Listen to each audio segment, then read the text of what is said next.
ভারত বিগত 16 বছরে দেশের সাথে দলের যে সম্পর্ক করেছিল, ভারতের সাথে আওয়ামী লীগের যে সম্পর্ক করেছিল, সেই সম্পর্ক যদি আগামীতে তারা স্বপ্ন দেখে, সেই সম্পর্ক এই বাংলাদেশে আর কোনোদিন সফল হবে না।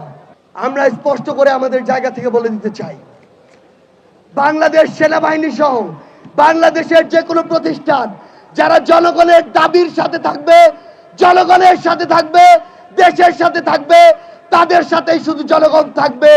বাকিদের অবস্থা হবে ওই খুনি হাসিনার মতো।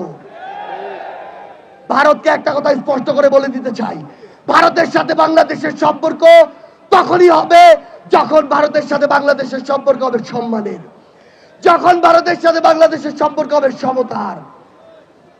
কিন্তু ওই ভারত বিগত 16 বছরে দেশের সাথে দলের যে সম্পর্ক করেছিল, ভারতের সাথে আওয়ামী লীগের যে সম্পর্ক করেছিল, সেই সম্পর্ক যদি আগামীতে তারা স্বপ্ন দেখে, সেই সম্পর্ক এই বাংলাদেশে আর কোনোদিন সফল হবে না।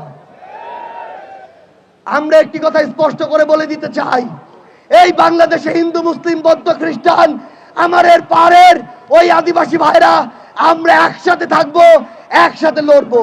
কিন্তু কোন ধর্মের নাম করে, কোন জাতির নাম করে কেউ যদি আমাদের মধ্যে বিন্দু মাত্র কোন উগ্রবাদী চিন্তাধারা, উগ্রবাদী চক্রান্ত করার চেষ্টা করে, সকল ধর্মের যোদ্ধারা আমরা একসাথে তাদেরকে প্রতিহত করব।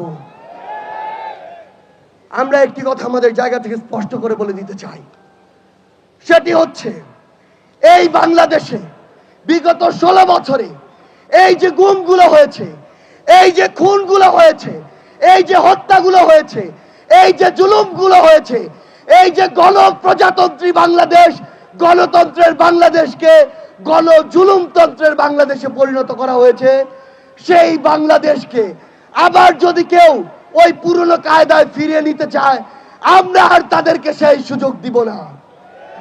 আমরা কি সেই সুযোগ দিব? আমরা কি সেই সুযোগ দিব? আমরা কি 24-এর অভ্যুত্থানে সেই স্পিরিটকে ধারণ করি? আমরা কি সেই স্লোগানে গলা মিলাতে পারি? ফাঁসি ফাঁসি ফাঁসি চাই, খুনি হাসিনার ফাঁসি চাই, দিল্লি না ঢাকা, দিল্লি না ঢাকা, ক্ষমতা না জনতা, ক্ষমতা না জনতা, দিয়েছি তো রক্ত,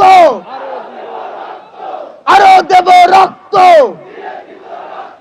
রক্তের বন্যায় ভেসে যাবে অন্যায়, আবু সাইদ মুক্ত, শেষ হয়নি যুদ্ধ।